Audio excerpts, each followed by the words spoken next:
Before we dig deep into our discussion about vocational rehabilitation, I'd like to do a brief history lesson with you.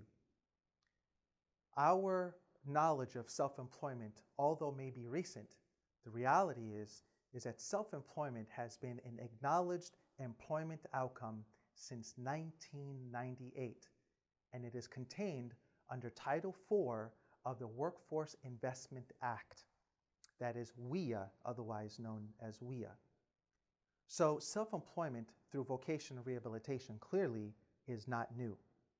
As a matter of fact, it is a service that has enjoyed the wonderful outcomes and a celebration of many, many families who have decided to pursue self-employment. Now, the question is, do you believe that you are a good candidate for self-employment? Much of the confidence, the trust, and the eagerness for self-employment must first come from you. You will have a wonderful opportunity to impact the energy of your VR counselor. But before we get to your VR counselor, let's talk about how it all starts. So our first question is, how does someone qualify for VR support for self-employment? Let's talk about that now. One of the most important questions you may have to begin is, am I eligible for support services that pursue self-employment? Our short answer to that question is absolutely. We do not care whether your loved one with a disability has significant impairments or light impairments. We believe all families are eligible for self-employment and wonderful candidates. Now, does vocational rehabilitation think that you're eligible is a different question altogether. So briefly, we're going to discuss just a few things that you will have to keep in mind as you begin having a discussion with vocational rehabilitation for self-employment services. If your loved one with a disability currently receives SSI or SSDI under the Act of Vocational Rehabilitation, it has a presumption of eligibility, already assuming that if you qualify for those benefits for disability, then you are already eligible for VR services.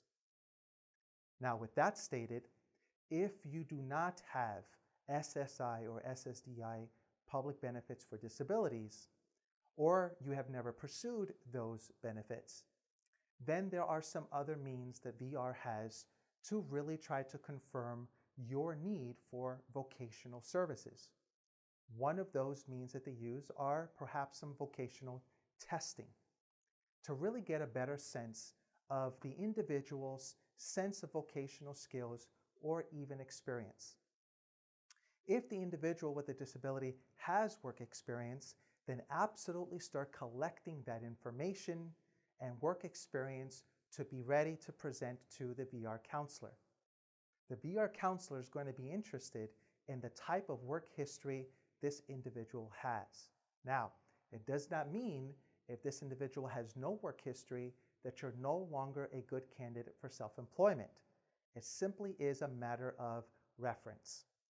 The last one that you're going to see is something that VR needs to absolutely confirm, is that the services that the department officer offers is going to be a clear benefit to the individual. So, part of your responsibility is to make sure you understand how the individual actually will benefit. Please think about that before you visit vocational rehabilitation. Now, let's go to our next question. And the question is, what if you are eligible? So now we're making the assumption that you've done what you had to do to become eligible. Now, before we move on, I want to mention just a couple of things that are very, very important.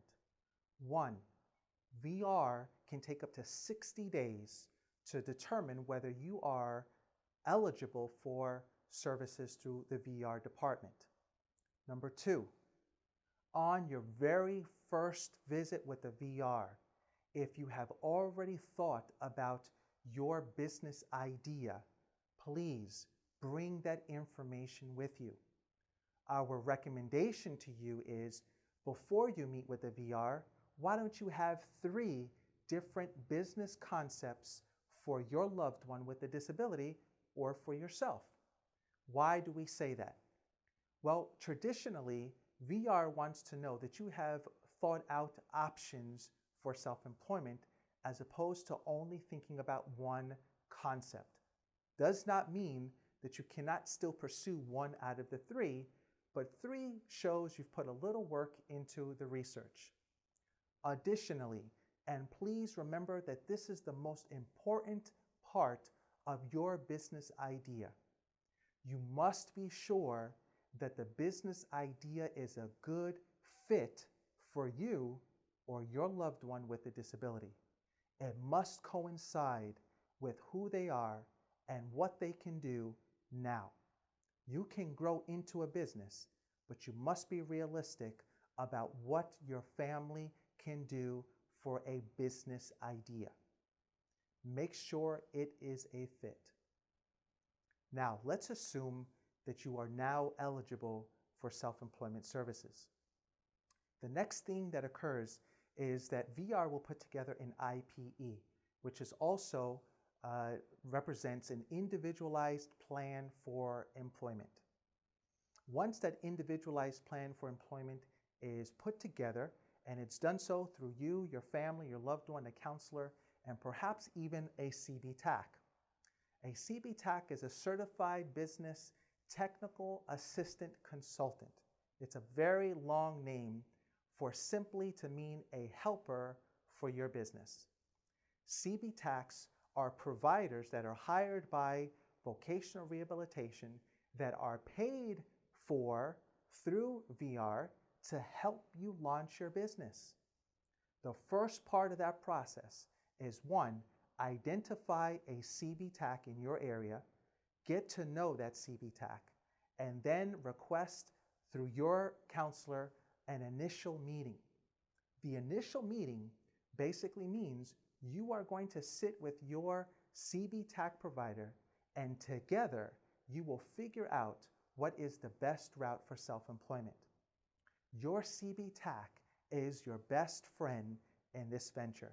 So make sure you choose a CBTAC wisely and make sure you're in consistent communication with that person.